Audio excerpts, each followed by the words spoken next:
Hello everyone, and today I'm at Cascata Golf Club, and this hole 9 is a par 4 and it's 361 yards.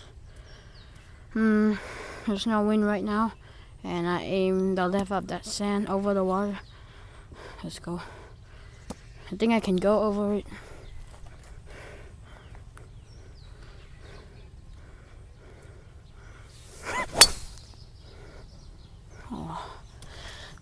Okay, it's fine. And this is a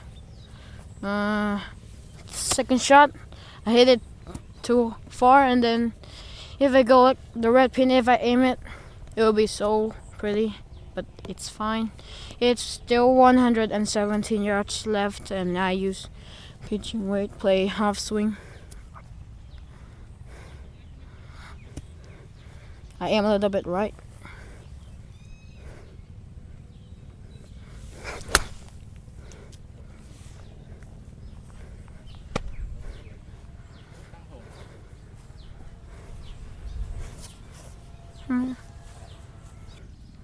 And this is a third shot. It's for birdie.